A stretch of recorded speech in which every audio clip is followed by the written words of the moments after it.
Elite Facts presents Top 10 Most Evil Businessmen in the World. 10. Walton Family. Sam Walton and his brother founded Walmart in 1962, and today that company is the largest private employer in the world, as well as the largest retailer in the world.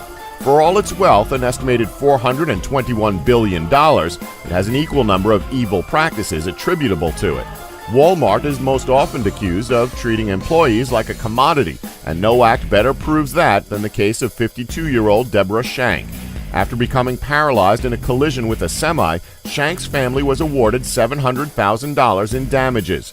The resulting $417,000 that the family received after legal expenses was taken away by Walmart. The company sued Shank for $470,000 because her employment contract stipulated any damages won by an employee were property of the company. This left her family to care for her with only the assistance of Medicaid and Social Security payments. 9. Sanjaykumar.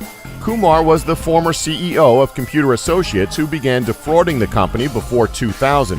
His relatively simple practices included backdating contracts and even adding a week for accounting periods, known as the 35-day month. Kumar's crimes might not seem evil, but the extent of his fraud is staggering. Kumar and his accomplices defrauded Computer Associates of $2.2 billion over a period of several years. Kumar was sentenced to 12 years in prison while the company was renamed. 8. Herman von Siemens. Herman von Siemens was the CEO of Siemens during World War II. The atrocities of the business begin before the war, however. Siemens was a major player in helping the Nazi Party rebuild the German army, improve infrastructure, and eventually help them put in place the mechanisms that drove the Holocaust. During World War II, with von Siemens in charge, the company's worst acts included operating factories at the infamous concentration camps of Auschwitz and Buchenwald. Jewish slave labor was used in both factories to create electrical switches for military use.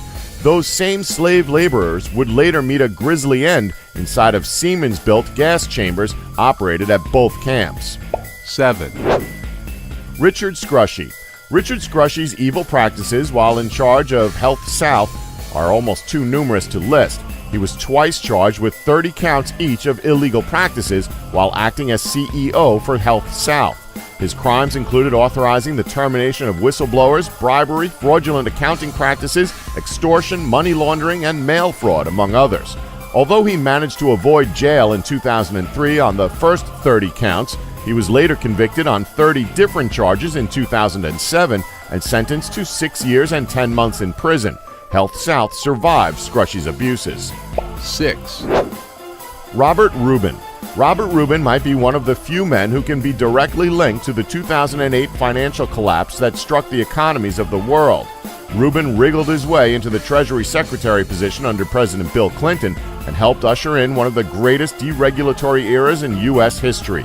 Rubin's works, including the end of the Glass-Steagall War, made it possible for economically essential banks to gamble taxpayer dollars on volatile stock markets.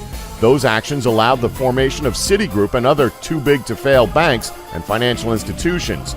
Rubin earned $120 million working for Citi, while the bank piled up bad investment after bad investment, eventually requiring a $45 billion government bailout.